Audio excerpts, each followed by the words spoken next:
네, 우리가 계속해서 선교와 전도에 대한 말씀을 우리가 나누고 있는데요. 이제 오늘은 5번째 이 말씀을 끝으로 선교와 전도 시리즈 말씀을 마무리하고자 합니다. 여러분, 선교와 전도가 왜 중요하죠? 그동안에 우리 많이 나눴는데 왜 선교와 전도가 중요합니까? 그것이 바로 주님의 마음이고 또 하나님이 우리들에게 원하시는 사명이기도 하고요. 또 하나님이 정말 가장 우리에게 원하시는 마음이기 때문에 그 한 영혼을 사랑하시는 주님의 마음, 우리가 그 마음을 갖게 되면 우리도 한 영혼 한 영혼을 사랑하는 마음이 생기겠죠. 그 마음이 생기면 어떻게 됩니까? 주님께로 인도하고 싶은 마음이 드는 거예요.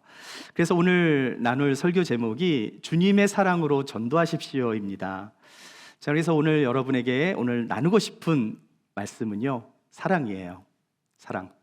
여러분, 사랑 많이 들어보셨잖아요. TV 드라마에서도 항상 나오고 영화를 봐도 항상 주제가 사랑이 많죠. 음악도 뮤직, 우리 보통 대중가요나 팝송도 다 사랑에 관한 얘기가 많고요. 항상 많이 듣는 주제인데 교회까지 와서 또 들어야 돼요. 교회에서도 항상 사랑에 관한 말씀을 많이 나눠요. 하지만 이상하게도 사랑에 관한 이야기는 아무리 들어도 지겨운 것이 아니라 또 자꾸만 듣고 싶고 또 우리가 아름다운 사랑 이야기를 듣게 되면 감동도 받고 마음이 흐뭇해지는 것을 우리는 느낄 수가 있습니다. 아마 여러분들 중에서도 예배를 드리면서 하나님으로부터 사랑받기를 원하실 거예요. 그리고 또한 우리 주변의 이웃에게 가정에서 또 이렇게 사랑받기를 원하실 것입니다. 사랑받기를 원하는 마음은 누구에게나 있는 거예요. 왜 그렇습니까? 하나님께서 우리 인간을 창조하실 때 하나님의 형상대로 인간을 만드셨잖아요. 우리가 하나님을 볼 수는 없죠. 하나님은 눈에 보이진 않지만 우리의 모습 속에서 하나님을 볼 수가 있답니다. 어떻게 해요? 우리가 서로 사랑할 때. 그래서 우리가 서로 사랑하면 하나님의 형상을 우리가 볼 수가 있는 거예요. 자, 그래서 오늘 여러분에게 선교와 전도에 관한 말씀을 마무리하면서 2가지 중요한 말씀을 나누고자 해요. 첫 번째 나누고자 하는 것은요, 주님의 사랑은 아가페 사랑이라는 거예요. 자, 그래서 요한일서 4장 12절 말씀을 같이 한번 읽어보겠습니다. 시작. 어느 때나 하나님을 본 사람이 없으되 만일 우리가 서로 사랑하면 하나님이 우리 안에 거하시고 그의 사랑이 우리 안에 온전히 이루어지느니라.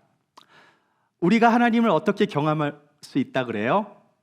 서로 사랑하면. 우리가 서로 사랑하면 하나님의 사랑이 우리 안에 거하시기 때문에 그분의 사랑이 우리 안에서 온전히 이루어진다고 말씀하고 있는 거예요. 이건 굉장히 놀라운 말씀입니다. 왜 그렇습니까? 우리는 온전하지 않거든요. 우리는 불완전한 사람인데 우리가 서로 사랑하면 주님의 사랑이 임하기 때문에 불완전한 우리를 통해서도 온전하신 주님의 사랑이 임하게 된다는 말씀이에요. 자, 그런데 이 사랑을 오해하시면 안 돼요. 사랑이라고 해서 다 똑같은 사랑이 아닙니다. 우리가 교회에서 사용하는 사랑은, 우리가 교회에서 말하는 사랑은 어떤 사랑이에요? 하나님의 사랑입니다. 우리가 교제송을 부를 때 어떻게 부르죠, 이 노래? 사랑해요, 당신을 사랑해요. 우리가 매주 교제송을 부르잖아요. 이 가사를 그냥 얼핏 들으면 오해를 일으킬 수도 있어요. 그런데 뒤에 가사가 중요합니다. 주의 사랑으로 당신을 사랑해요. 이 주의 사랑으로 당신을 사랑해요 이 말이 빠지면 조금 오해받을 여지가 없진 않아요. 왜 굳이 제가 주의 사랑으로 당신을 사랑해요 라는 가사를 넣었을까? 잘못하면 오해받으니까. 교회에 남녀가 얼마나 많아요. 다 이렇게 막 사랑하면 안 되겠죠. 잘못하면 이 교제송, 제가 만든 거지만 이 교제송이 불륜을 일으키는 송이 되면 안 되겠죠. 영어나 한글에서 말하는 사랑은 하나밖에 없지만 여러분, 헬라어에서 말하는 사랑은요 4가지 종류가 있어요. 여러분, 철학을 영어로 뭐라고 하죠? 철학? 필라소피라고 하죠. 이 필라소피는요 헬라어의 필라소피아에서 나온 거예요. 이 필라소피아는 이 펠로스와 소피아의 합성어인데 이 필로스가 러브고요. 소피아는 wisdom, 뭐죠? 지혜입니다. 따라서 love of wisdom, 지혜에 대한 사랑이 philosophy, 철학이 된 거예요.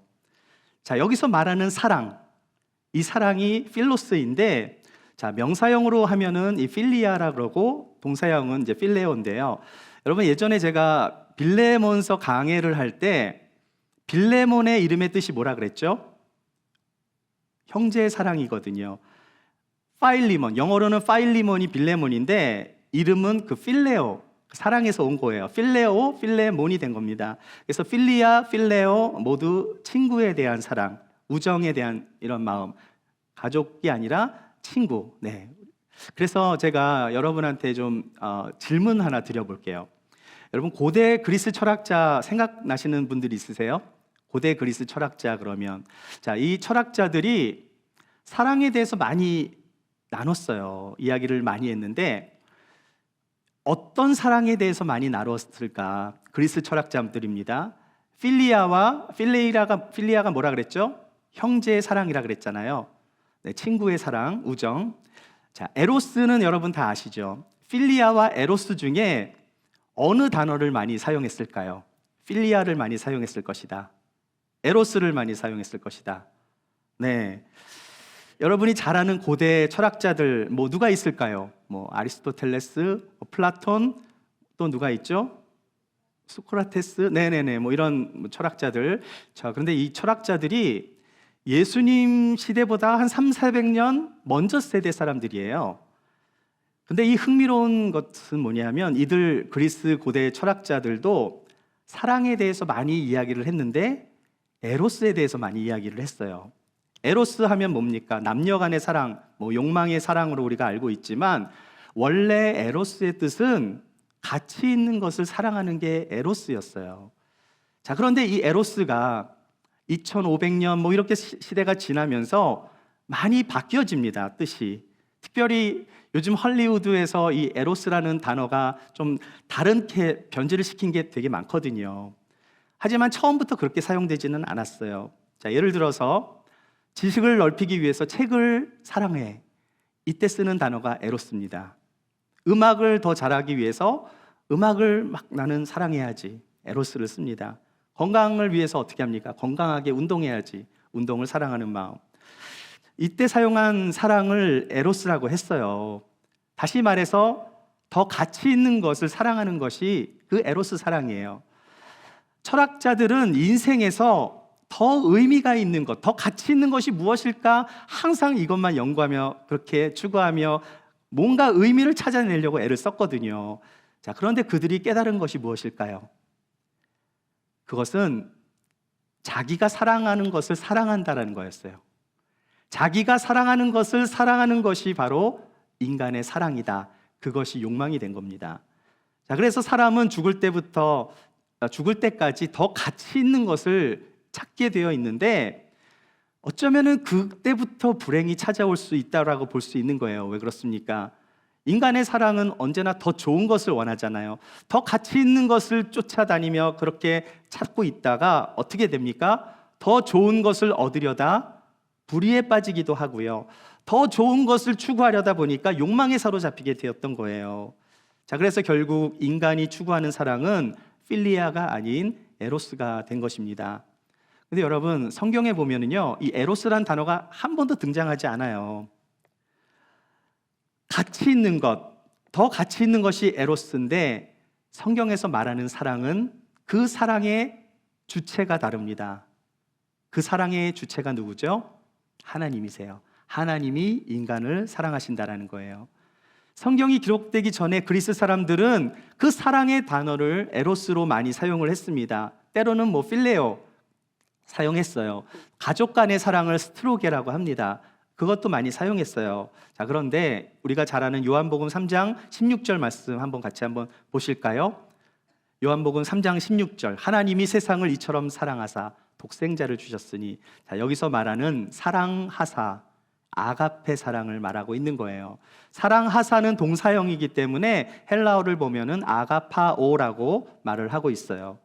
여러분, 아가페라는 단어는요, 성경이 기록되기 한 300년 전만 해도 그리스에서 사용하지 않았던 단어예요.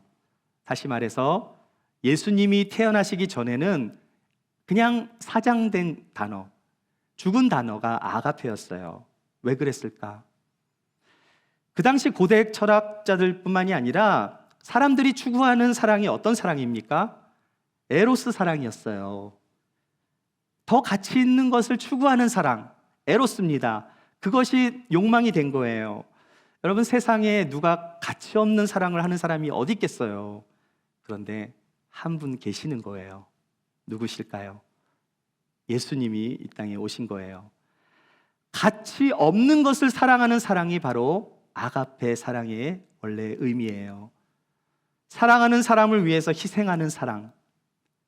그 희생의 사랑이라는 것은 그 당시 문화에서는 사랑이 굉장히 그런 사랑이라는 건 존재하지도 않았고요. 사람들로부터 환영받지를 못했습니다. 그렇게 세상 사람들의 모든 그 어린아이부터 철학자들까지 모든 사람들이 원했던 게 뭐예요? 더 가치 있는 것을 사랑했는데 아무도 아가페라는 단어를 사용하지 않았기 때문에 예수님이 태어나기 300년 전에 이 아가페라는 단어는 이미 죽은 단어가 되었던 거예요. 자, 그런데 예수님이 이 땅에 오신 후에 인간에 의해서 죽었던 단어가요, 사도들에 의해서 다시 세상에 전해지게 된 거예요. 무엇이 전해졌습니까? 아가페 사랑이 전해지게 된 거예요. 그래서 여러분, 이 우리가 부활할 때 부활은요, 예수님만 부활하신 게 아니에요. 아가페도 같이 부활한 겁니다. 제가 미국에서 신학교를 다닐 때요, 좀 얼굴이 좀 꺼무잡잡하게 생긴 이 그리스에서 온 청년이 있었거든요. 신학생으로 왔는데요. 그 그릭 형제한테 제가 그리스어를 좀 배웠습니다. 그 중에 하나가 아가페였어요. 그리스 사람들은 아가페라고 발음하지 않는데요. 그래서 어떻게 발음하냐 그랬더니 아가피 그런데요. 한번 따라해 보실까요? 아가피? 그래서 제가 아가피를 듣는 순간 무릎을 탁 쳤습니다. 왜죠? 예수님이 아기로 오셨고 피를 흘리셨잖아요. 아가피. 네. 그래서 아가페 사랑은 원래는 아가피예요. 아가피. 네. 몰랐어요. 저도 그릭 형제한테 배웠기 때문에. 예수님이 우리를 위하여 이 땅에 오셔서 피를 흘리셨잖아요. 아기 예수로 오셔서. 그 아가피 사랑은 어떤 사랑이에요? 가치가 없는 것을 사랑하는 사랑. 가치가 없는 것을 사랑해 주시는 하나님의 사랑. 세상에서는 도무지 사랑받을 수 없는 것을 사랑하는 그 사랑, 다시 말해서 에로스 사랑과 정반대의 사랑이 바로 아가페 사랑인 거예요. 여러분, 이런 찬양이 있죠. 당신은 사랑받기 위해 태어난 사람. 네, 이 찬양 좋아하지 않아요? 우리가 하나님의 사랑을 받기 위해서 태어났다라는 말 얼마나 좋은 가사입니까? 그래서 여러분, 노래방 같은 데 가셔도요, 이 찬양이 있다 그러더라고요. 노래방에도. 세상 사람들한테도 사랑을 받는 노래가 이 찬양입니다. 자, 그런데 이 가사를 자세히 보면 이 가사의 주체는요, 하나님이 아니라 내가 주인공이 되는 거예요. 당신은. 물론 이게 뭐 나쁘다는 말은 아니에요. 그런데 이것이 보통의 우리들의 현실의 마음이라는 거예요. 우리는 사랑을 주는 것보다 사랑을 받는 거에 더 익숙하다라는 거죠. 하나님의 속성 중에 하나님을 가장 잘 표현할 수 있는 단어를 따진다면 사랑입니다. 만약에 히브리어로 한다면 헤세드라고 할 수 있을 거예요. 자비와 인애, 사랑, 은혜 다 똑같은 비슷한 말인데요. 근데 그 사랑은 어떤 사랑입니까? 아무 가치가 없는, 아무에게도 사랑을 받을 수 없는 사람에게 사랑을 베풀어 주시는 사랑, 그 사랑이 바로 아가페 사랑인 거예요. 말씀이 육신이 되어 오신 예수님은 원래 하나님과 완전한 사랑의 관계 가운데 계셨었잖아요. 그분이 우리의 죄 때문에 완전한 관계를 포기하시고 이 땅에 오셨어요. 왜 오셨습니까? 아무런 죄가 없는 주님이 십자가를 지심으로 우리의 죄가 해방되고 회복되게 하시기 위해서 이 땅에 오셨어요. 하나밖에 없는 아들을 사람의 모습으로 세상에 보내셔서 희생시키심으로 하나님의 사랑을 확증시키셨다, 이렇게 말씀하고 있어요. 이것이 뭐예요? 아가페 사랑인 거예요. 자, 그래서 주님의 사랑은 어떤 사랑입니까? 주님의 사랑은 아가페 사랑인 거예요. 그래서 저는 오늘 전도에 대한 이야기를 할 텐데 왜 사랑 이야기를 하는가? 이것이 연결이 되어 있기 때문입니다. 그래서 저는 두 번째 나누고 싶은 것은요, 이웃을 주님의 사랑으로 사랑해야 되는 거예요. 우리가 누구를 전도하기 전에 선행되어야 하는 게 무엇입니까? 사랑인 것입니다. 여러분, 하나님께서 우리들에게 주신, 예수님이 우리에게 두 가지 중요한 계명을 주셨죠. 그 수많은 계명들이 있는데 두 가지 계명을 압축시켜서 뭐라고 말씀하셨죠? 하나님 사랑과 이웃 사랑으로 압축시켜 주셨잖아요. 전도는요, 이웃 사랑인데요, 이웃 사랑보다 먼저 또 선행되는 게 뭐예요? 하나님 사랑입니다. 이것이 또 연결이 되어 있어요. 자, 예수님께서 이웃 사랑에 대해서 어떻게 말씀하시는가? 43절과 44절을 읽어보겠습니다. 시작. 또 내 이웃을 사랑하고 내 원수를 미워하라 하였다는 것을 너희가 들었으나 나는 너희에게 이르노니 너의 원수를 사랑하며 너희를 박해하는 자를 위하여 기도하라. 제가 청년 때 이 설교 말씀 중에 예배 때 어느 목사님이 이런 말씀을 하셨어요. 교회를 다니지 않던 어느 남자분이 이제 목사님을 찾아와서 이번 주부터 교회를 나오겠다고 목사님한테 말씀을 한 거예요. 목사님이 너무 감동을 받아서 아니 어떻게 그런 마음을 가지셨냐고 그랬더니 이 남자분이 내 와이프가 달라졌다라는 거예요. 지난주부터 내 아내가 나를 너무나 친절하게 대해줘가지고 감동을 받아서 이번 주부터 교회에 나올 거라고 그렇게 마음을 받았다고 이야기를 했습니다. 자, 그런데 이 남자분이 이제 목사님한테 그런데 한 가지 궁금한 게 있는데 지난주에 목사님이 뭘 설교했길래 우리 아내가 이렇게 바뀌었습니까? 그랬더니 목사님이 웃으시면서 원수를 사랑하라. 이 말씀이 뭐 실제 상황인지 아닌지는 잘 모르지만 아내는 남편을 원수로 생각했고 원수인 남편을 사랑했더니 남편이 교회를 나오게 되었다. 이 이야기 좀 들어보셨을지도 모르겠어요. 사실 설교 때 원수를 사랑하라 이 내용이 나오면은요 가끔씩 집에 있는 어떤 분을 생각하기도 해요. 속으로 뭐 남편이나 아내를 생각하시는 분들도 계시는데 원수는 그분들이 아닙니다. 아내나 남편은 원수가 아니라 사랑하는 가족이잖아요. 여러분, 성경에서 오늘 본문에서 말하고 있는 원수라는 단어는요 엑드로스인데요, 이 단어는 뭐죠? 증오하는, 적의에 찬, 영어로는 에너미예요. 자, 그러니까 만약에 전쟁 중에 이 원수를 만나면 어떻게 됩니까? 막 서로 죽이고 그러야 되는 관계. 자, 그런데 예수님이 뭐라고 말씀하세요? 원수를 사랑해야 된다 말씀하고 있는 거예요. 지금 이란과 이스라엘, 그리고 헤즈볼라와 이스라엘, 하마스와 이스라엘 전쟁을 계속 벌이고 있잖아요. 만약 이스라엘 사람들이 예수님을 정말 믿고 이 말씀을 마음에 새기고 있다면 전쟁을 하지 말아야 하는 거예요. 하나님의 뜻은 분명합니다. 하나님의 뜻은 전쟁이 아니라 화평이에요. 예수님은 원수를 사랑하라 하셨거든요. 왜 그렇게 말씀하셨는가? 그것이 바로 주님의 사랑, 아가페 사랑이기 때문이에요. 사랑하는 원수를 사랑하라는 예수님의 말씀, 여러분 이 말씀을 들으면 어떤 마음이 드세요? 근데 여러분, 사랑은 막연한 것이 아니잖아요. 구체적인 거예요. 자, 지금 제가 여러분에게 내가 사랑하는 사람의 얼굴을 좀 한번 떠올려 보라고 말을 할 거예요. 지금 한번 떠올려 보세요. 내가 정말 너무너무 이 사람만 보면 너무너무 활기가 차고 기분이 좋고 너무너무 사랑하는 사람이에요. 자녀들일 수도 있고 아무나. 내가 사랑하는 사람을 지금 떠올렸습니다. 생각만 해도 막 사랑스럽고 마음이 따뜻해져요. 이 사람만 생각하면. 지금 예수님이 하신 말씀은요, 자, 그 떠올린 사랑하는 사람과 동일하게 똑같이 원수를 그렇게 대하라는 거예요. 여러분, 조금 피부로 와 닿습니까? 여러분이 생각하는 가장 사랑하는 사람과 여러분의 원수를 그렇게 대하라는 말씀. 이렇게 말씀 안 드리면 여러분이 그냥 넘어갈 수 있는데 이렇게 생각해 보니까 조금 다를 수도 있을 거예요. 하나님의 사랑은 차별하는 사랑이 아니라 똑같이 대하는 사랑이에요. 예수님이 우리의 주님이 되시는 순간, 우리는 사람을 차별해서 사랑해서는 안 된다는 말씀이에요.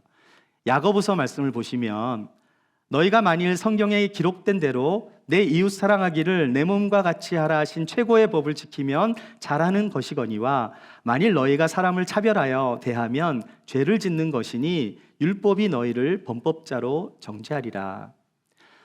사랑은 율법의 최고의 법인데요, 사람을 차별하면 율법이 말하는 최고의 법, 그 사랑을 어기는 것이 되는 거죠. 그러면 뭐라고 말씀합니까? 범법자라고 말씀하고 있는 거예요. 예수님은 너의 원수를 사랑하라 말씀하시고 나서 너희를 박해하는 자들을 위해 기도하라고 말씀하고 있어요. 그리고 그 45절을 보시면 같이 한번 읽어보겠습니다. 시작. 이같이 한즉 하늘에 계신 너의 아버지의 아들이 되리니 이는 하나님이 그 해를 악인과 선인에게 비추시며 비를 의로운 자와 불의한 자에게 내려주심이라. 여러분, 이 말씀이 무슨 말씀이냐면 예수님이 지금 두 사람을 보고 있습니다. 이 사람들은 농부예요. 농부가 밭을 갈고 있는데 두 사람 중에 한 사람은 예수님을 사랑하는 사람이에요. 자, 그런데 다른 농부는 주님을 믿지도 않고 정말 주님을 멸시하는 사람이에요. 여러분이 예수님이라면 어떻게 하시겠습니까? 한 사람은 예수님을 잘 믿고 하나님을, 주님을 항상 사랑합니다 고백하는 사람이에요. 한 사람은 온갖 나쁜 짓을 하며 주님을 믿지도 않고 따르지도 않고 멸시합니다. 우리가 예수님이라면 비를 내려주실 때 자기를 사랑하는 농부에게만 비와 햇살을 그렇게 내려주고 싶지 않겠어요? 솔직하게. 그렇죠? 그런데 예수님이 뭐라고 말씀하세요? 하나님이 그 해를 악인과 선인에게 비추시며 비를 의로운 자와 불의한 자에게 모두 내려주신다는 거죠. 2주 전에 제가 관계를 통해서 전도하십시오라는 말씀을 드렸잖아요. 복음이 관계의 선을 타고 간다고 그렇게 말씀을 나누었는데 제가 어떻게 비유를 했습니까? 연못에 돌을 던지면 동그란 파문이 이렇게 생긴다고 했잖아요. 그래서 이 복음이 관계의 원을 그리며 세상 속으로 퍼져나가는데 제가 그림을 다시 한번 보여드릴게요. 요 파문, 돌멩이 던지면 이렇게 물결이 생기는데 요 동그란 것들, 이게 관역이 아니고요, 요 파문인데 나부터 시작해서 나와 관계 있는 사람 조금씩 넓혀가는 거예요. 자, 그래서 점점 더 내가 맺는 사람들, 나와 관계 있는 사람들, 이 사람들을 관계의 선 안에 들어오는 사람이라고 여러분 생각해 보세요. 자, 그러면 지금 예수님께서 우리에게 원하시는 게 무엇인가? 우리의 관계의 원 안에서는요, 내가 좋아하는 사람들도 있을 수 있고 때로는 좀 불편한 사람들이 있을 수 있다는 거예요. 어쩌면은 내가 결코 사랑하고 싶지 않은 사람을 발견할 수도 있습니다. 두 번 다시 보고 싶지 않은 사람이 있을 수도 있어요. 근데 그분들도 한번 적어보는 거예요. 내가 사랑하는 사람만 적는 게 아니라 그렇지 않은 사람들 다 적어보는 거예요. 나와 내 관계의 선 안에 있는 사람들 모두요. 자, 그런데 우리가 예수님을 믿는 크리스찬이라면 내가 싫어하는 사람을 위해서도 기도할 수 있어야 한다는 것, 이게 주님이 원하시는 마음이에요. 어떻게 그들을 위해서 기도할 수 있을까? 여러분, 내가 좋아하는 사람은 기도하긴 쉽지만 내가 싫어하는 사람을 위해서 기도하는 게 쉽습니까? 어렵습니까? 솔직하게. 우리는 어떻게 기도해야 될까요? 우리가 주님 앞에 나올 때 주님, 제가 여기 있습니다. 주님은 나의 모든 걸 아시잖아요. 때로는 내가 기도할 수 없다라는 마음도 아시잖아요. 원수를 사랑하고 싶은데 그러지 못하는 것도 아시잖아요. 그런데 주님이 만약에 사랑하라고 말씀하신다면 저는 못하지만 주님의 사랑을 더 깊이 알기를 원합니다라고 기도할 수는 있을 거예요. 내가 원수를 사랑하는 마음은 없지만 주님의 사랑을 더 깊게 알 수 있도록, 정말 그들의 삶을 이해할 수 있도록 인내하며 주님의 마음을 알 수 있도록 도와달라고 기도할 수는 있을 거예요. 사랑하는 여러분, 정말 원수를 사랑하는 것이 어렵다 할지라도 우리는 기도는 할 수 있어야 돼요. 예수님이 십자가에 달리셨을 때 예수님의 감정이 어떤 감정이었는지 한번 생각해 보세요. 여러분, 예수님은요, 감정 때문에 십자가를 지신 것이 아니에요. 주님의 사랑, 그 아가페 사랑은요, 십자가의 고통보다 더 컸습니다. 그 고통 속에서 예수님은 우리의 죄를 보시고 우리를 사랑하셨기 때문에 기꺼이 십자가에 달리신 거예요. 주님의 사랑은요, 감정에 반응하신 것이 아니라 사랑에 반응하신 것입니다. 하나님, 저는 다른 건 다 할 수 있는데 저 사람만은 절대 사랑할 수 없어요 라고 말할 수 있을 거예요. 아니, 나도 사람인데 어떻게 원수를 사랑할 수 있습니까? 말할 수 있습니다. 그런데 주님이 말씀하세요. 나는 너를 사랑하지만 네가 원수로 여기는 그 사람도 나는 사랑한단다. 내가 너를 사랑하듯이 나도 그를 사랑한단다라고 말씀하시는 거예요. 우리가 주님의 사랑으로 복음을 전한다는 것은요, 내가 주님을 사랑하기 때문에 복음을 전할 수 있는 거예요. 그 사람이 사랑스러워서 전하는 게 아니라 내가 주님을 사랑하기 때문에 그 사람을, 하나님이 사랑하는 그 대상을 내가 그들에게 복음을 전할 수 있는 거죠.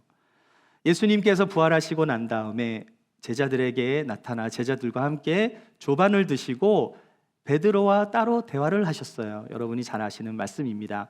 요한복음 21장 15절 말씀 읽어보겠습니다. 시작. 그들이 조반 먹은 후에 예수께서 시몬 베드로에게 이르시되 요한의 아들 시몬아, 네가 이 사람들보다 나를 더 사랑하느냐 하시니 이르되 주니 그러하리이다. 내가 주님을 사랑하는 줄 주님께서 아시나이다. 이르시되 내 어린 양을 먹이라 하시고. 베드로야, 네가 나를 사랑하느냐? 자, 이때 예수님이 이 사랑이라는 단어를 아가페라는 사랑을 쓰셨습니다. 정확하게는 아가파오를 쓰셨어요. 베드로에게 나를 더 사랑하느냐 물어보신 그 사랑은 어떤 사랑이라고요? 아가페 사랑이에요. 베드로가 대답합니다. 제가 원어를 보니까요, 나이 퀴리오스 시 에이도 호티 필레오 시. 베드로는요, 주님, 내가 주님을 사랑하는 걸 주님이 아십니다라고 했을 때 필레오를 사용했어요. 하지만 베드로가 필레오를 사용했다고 해서 주님이 말하신 아가페보다 덜 사랑한다 이런 뜻은 아닙니다. 베드로가 이야기한 것은 똑같은 사랑의 의미로 예수님한테 말씀한 거예요. 자, 그렇게 베드로의 고백을 들었던 예수님이 뭐라고 말씀하시냐면, 뭐라고 말씀하셨어요? 네가 날 사랑한다고? 예전에 나를 3번이나 배반해놓고 이제 와서 나를 사랑한다고? 네, 예수님이 그렇게 하지 않으셨죠. 대신 뭐라고 말씀하셨습니까? 내 양을 먹이라. 내 어린 양을 먹이라 말씀하셨어요. 그리고 예수님은요, 베드로에게 2번이나 똑같은 말씀을 더하십니다. 베드로야, 네가 나를 사랑하느냐? 그렇습니다, 주님. 내가 주님을 사랑하는 줄 주님이 아십니다. 그러자 예수님이 또 말씀하세요. 내 양을 치라 말씀하세요. 자, 그런데 예수님이 3번씩이나 동일하게 질문을 하셨을 때 베드로는 잠깐 근심을 해요. 얼른 대답을 하지 못합니다. 우리 17절 말씀 읽어볼게요. 시작. 3번째 이르시되 요한의 아들 시몬아, 네가 나를 사랑하느냐 하시니 주께서 3번째 내가 나를 사랑하느냐 하심으로 베드로가 근심하여 이르되 주님, 모든 것을 아시오매 내가 주님을 사랑하는 줄을 주님께서 아시나이다. 예수께서 이르시되 내 양을 먹이라. 베드로가 근심했던 이유가 무엇일까요? 아마도 예수님을 3번씩이나 부인했었기 때문이었을 거예요. 하지만 예수님은 그렇게 3번이나 부인한 베드로의 마음을 만져주시고 치유해 주시기 위해서 베드로가 예수님을 3번 부인했던 것을 만회하기 위해서 3번 예수님을 사랑합니다라는 기회를 준 거예요. 3번째 예수님이 뭐라고 했습니까? 사실 2번 정도 들었으면 네 마음 내가 다 알아. 이제 그만해도 돼. 예수님이 그렇게 말씀하셨어야 되는데요. 3번째 뭐라고 말씀하셨는가? 내 양을 먹이라 말씀하고 있어요. 베드로는 순간 이런 생각이 들었을지도 몰라요. 저는 주님을 사랑한다고 했지 양을 사랑한다고 하지 않았어요. 저는 어부라서 물고기는 사랑하지만 목자가 아니라서 양은 사랑하지 않아요. 어떻게 양을 사랑해야 합니까? 의문이 들 수가 있는 거예요. 그럼에도 불구하고 예수님이 원하신 대답이 뭐였습니까? 예수님은 네가 나를 사랑한다면 내 어린 양을 치라, 내 양을 치라, 내 양을 먹이라. 예수님은 이 말씀을 하고 계신 것입니다. 베드로야, 나는 네가 양을 사랑하는지를 물은 게 아니라 나를 사랑하는지를 물은 거야. 네가 나를 정말 진정으로 사랑한다면 내가 사랑하는 양을 사랑하는 것이 바로 나를 사랑하는 것이 되는 거야.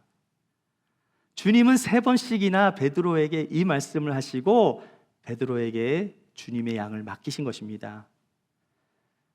그런데 여러분, 양 치는 게 쉽지 않아요. 목자들이 양을 칠 때 착한 양만 있으면 얼마나 좋겠습니까? 무리를 이탈할 양도 있고요. 우리가 비유에도 볼 수 있듯이 잃어버린 양이 있을 수 있어요. 그런데 예수님의 마음은 어떤 마음이죠? 한 마리 잃어버린 양을 항상 찾으러 다니시는 주님. 그 잃어버린 양을 우리가 볼 때는 그냥 무관심으로 넘어갈 수 있지만 예수님 그렇지 않으셨다는 거예요. 예수님은 그 잃어버린 양을 똑같이 사랑을 받아야 하는 양으로 그렇게 아가페 사랑으로 찾으러 가셨던 거예요. 여러분, 우리가 어떻게 하나님을 사랑할 수 있겠습니까? 여러분, 하나님 사랑하십니까? 하나님 사랑하시잖아요. 우리가 예배 드릴 때, 찬양을 드릴 때 하나님을 얼마나 찬양하고 또 사랑합니다 고백을 많이 하잖아요. 그런데 그 사랑한다라는 것을 우리는 고백은 잘하지만 어떻게 행동으로 하나님의 사랑을 증명할 수 있겠습니까?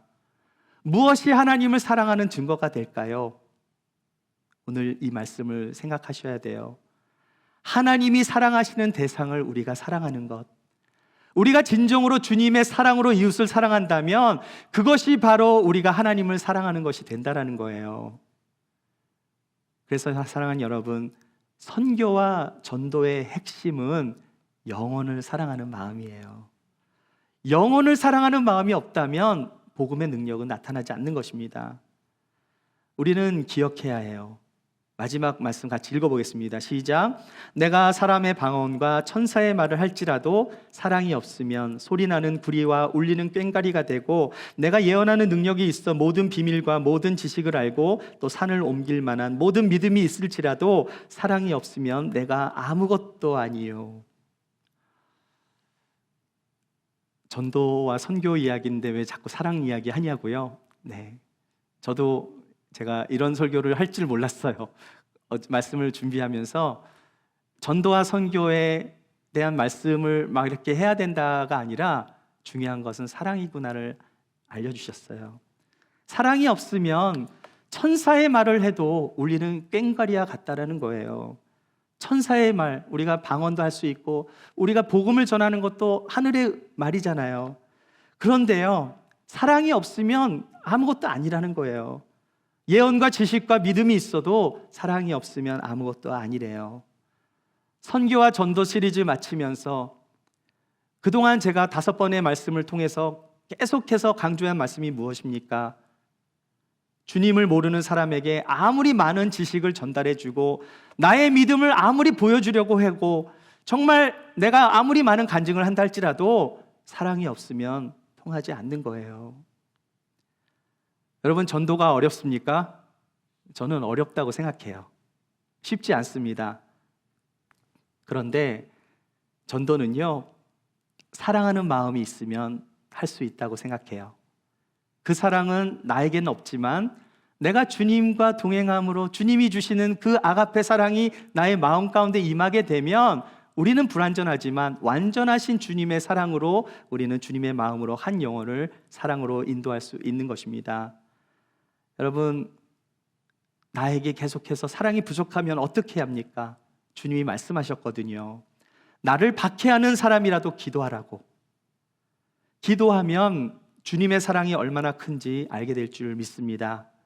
주님이 얼마나 나를 사랑하시고 얼마나 이 땅에 있는 영혼들에게 관심을 갖고 계시는지, 얼마나 많이 한 영혼 한 영혼이 주님께로 오기를 원하시는지 그 마음을 알게 된다는 거예요.